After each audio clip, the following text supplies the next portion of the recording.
ನಿನ್ನೆ ಮೊನ್ನೆ pen drive ಹಂಚಿ MLC ಆಗಿಲ್ಲ. ದಯಮಾಡಿ ರಸ್ತೆ ಆಗ್ಬೇಕಾ, ದೇವಸ್ಥಾನ ಆಗ್ಬೇಕಾ, ನಿಮ್ಗಿಂದ ಆಗ್ಬೇಕಂತ ಕೇಳಿ ನಿಮ್ಗೆ ಸ್ಪಂದಿಸಿ ನಿಮ್ಗೆ ಯಾರೇ ಪೊಲೀಸ್ ಸ್ಟೇಷನ್ ಕೇಸ್ ಆಗಲಿ, ಹಾಸ್ಪಿಟ್ಲ್ ಕೇಸ್ ಆಗಲಿ, ನನ್ನ ಕೈಲಾಗಿ ಸ್ಪಂದಿಸಿದ್ದೀನಿ. ನಾನು ನಿನ್ನೆ ಮೊನ್ನೆ ಪೆನ್ ಡ್ರೈವ್ ಹಂಚಿ MLC ಆಗಿಲ್ಲ. ದಯಮಾಡಿ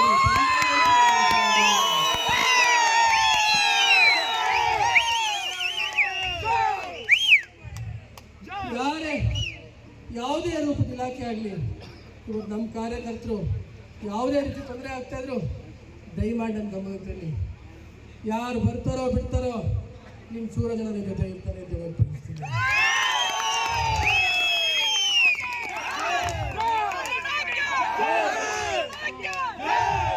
ಈ ಒಗ್ಗಟ್ಟಿನ ಮಂತ್ರ ಎಷ್ಟು ಮುಖ್ಯ ಅಂತ ನಿಮ್ಗೆ ಅರ್ಥ ಮಾಡಿಸ್ತೇನೆ. ಈ ಒಗ್ಗಟ್ಟಿನ ಮಂತ್ರನ ಇವತ್ತು ಪಾಠ ಮಾಡಿದ್ದು ನಮ್ಮ ತಾತ ಅವರು. ಎರಡನೇ ವಿದ್ಯೆ, ದಯಮಾಡಿ ಒಂದು 5 ನಿಮಿಷ ಹುಷಾರಿಲ್ಲ ಅಂದ್ರೂ ಮಾತಾಡ್ತಾ ಇದ್ದೀನಿ. ಎರಡನೇ ವಿದ್ಯೆ,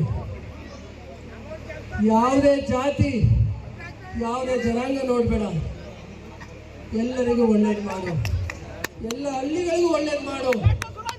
ನಿಮಗೆ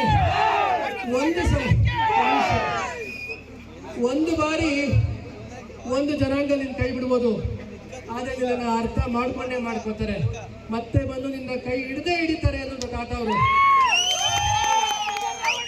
ಇವತ್ತು ಮೊನ್ನೆ ಲೋಕಸಭಾ ಚುನಾವಣೆಯಲ್ಲಿ ಜಾತಿಯನ್ನ ವಿಷ ಬೀಜನ ಬಿದ್ದು ಈ ಅಗ್ರಗೇಟ್ ಸರ್ಕಲ್ ಅಲ್ಲಿ ಇವತ್ತು ವೋಟ್ ಗಳಿಸ್ಕೊಂಡ್ರು. ಮಾನ್ಯ ರೇವಣ್ಣ ಸಾಹೇಬರು ಇವತ್ತು ದೊಡ್ಡ ಕುಂಚೆ ಆಗ್ಬೋದು, ಕೋಡಿಹಳ್ಳಿ ಆಗ್ಬೋದು, ಎಷ್ಟು ದೇವಸ್ಥಾನ ಕಟ್ಟಿದ್ದಾರೆ ಅಂತ ಅವ್ರಿಗೆ ನಂಬರ್ ಗೊತ್ತಾ? ಕೇಳ್ಕೊಬರ್ರಿ, ಕೇಳಿದಾರ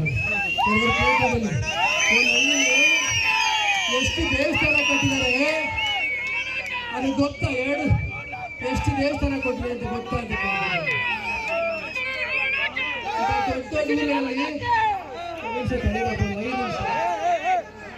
ರಸ್ತೆ ಆಗ್ಬೇಕಾ, ದೇವಸ್ಥಾನ ಆಗ್ಬೇಕಾ, ನಿಮ್ಗಿಂದ ಆಗ್ಬೇಕಂತ ಕೇಳಿ ನಿಮ್ಗೆ ಸ್ಪಂದಿಸಿ ನಿಮ್ಗೆ ಯಾರೇ ಪೊಲೀಸ್ ಸ್ಟೇಷನ್ ಕೇಸ್ ಆಗಲಿ, ಹಾಸ್ಪಿಟ್ಲ್ ಕೇಸ್ ಆಗಲಿ, ನನ್ನ ಕೈಲಾಗಿ ಸ್ಪಂದಿಸಿದ್ದೀನಿ. ನಾನು ನಿನ್ನೆ ಮೊನ್ನೆ ಪೆನ್ ಡ್ರೈವ್ ಹಂಚಿ MLC ಆಗಿಲ್ಲ. ದಯಮಾಡಿ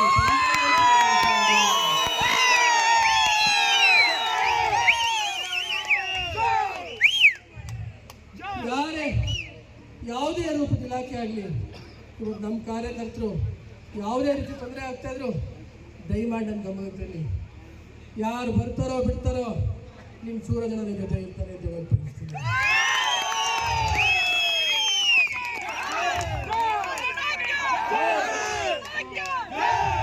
ಈ ಒಗ್ಗಟ್ಟಿನ ಮಂತ್ರ ಎಷ್ಟು ಮುಖ್ಯ ಅಂತ ನಿಮ್ಗೆ ಅರ್ಥ ಮಾಡಿಸ್ತೇನೆ. ಈ ಒಗ್ಗಟ್ಟಿನ ಮಂತ್ರನ ಇವತ್ತು ಪಾಠ ಮಾಡಿದ್ದು ನಮ್ಮ ತಾತ ಅವರು. ಎರಡನೇ ವಿದ್ಯೆ, ದಯಮಾಡಿ ಒಂದು 5 ನಿಮಿಷ ಹುಷಾರಿಲ್ಲ ಅಂದ್ರೂ ಮಾತಾಡ್ತಾ ಇದ್ದೀನಿ. ಎರಡನೇ ವಿದ್ಯೆ, ಯಾವುದೇ ಜಾತಿ ಯಾವುದೇ ಜನಾಂಗ ನೋಡಬೇಡ, ಎಲ್ಲರಿಗೂ ಒಳ್ಳೇದು ಮಾಡು, ಎಲ್ಲ ಹಳ್ಳಿಗಳಿಗೂ ಒಳ್ಳೇದು ಮಾಡು. ನಿಮಗೆ ಒಂದು ಬಾರಿ ಒಂದು ಜನಾಂಗ ನಿನ್ನ ಕೈ ಬಿಡ್ಬೋದು, ಆದರೆ ಇದನ್ನು ಅರ್ಥ ಮಾಡ್ಕೊಂಡೇ ಮಾಡ್ಕೋತಾರೆ, ಮತ್ತೆ ಬಂದು ನಿನ್ನ ಕೈ ಹಿಡಿತಾರೆ ಅನ್ನೋದು ತಾತ ಅವರು. ಇವತ್ತು ಮೊನ್ನೆ ಲೋಕಸಭಾ ಚುನಾವಣೆಯಲ್ಲಿ ಜಾತಿಯನ್ನ ವಿಷ ಬೀಜನ ಬಿದ್ದು ಈ ಅಗ್ರಗೇಟ್ ಸರ್ಕಲ್ ಅಲ್ಲಿ ಇವತ್ತು ವೋಟ್ ಗಳಿಸ್ಕೊಂಡ್ರು. ಮಾನ್ಯ ರೇವಣ್ಣ ಸಾಹೇಬರು ಇವತ್ತು ದೊಡ್ಡ ಕುಂಚೆ ಆಗ್ಬೋದು, ಕೋಡಿಹಳ್ಳಿ ಆಗ್ಬೋದು, ಎಷ್ಟು ದೇವಸ್ಥಾನ ಕಟ್ಟಿದ್ದಾರೆ ಅಂತ ಅವ್ರಿಗೆ ನಂಬರ್ ಗೊತ್ತಾ? ಕೇಳ್ಕೊಬರ್ರಿ, ಕೇಳಿದಾರ ಎಷ್ಟು ದೇವಸ್ಥಾನ ಕಟ್ಟಿದ್ದಾರೆ ಅದು ಗೊತ್ತಾ?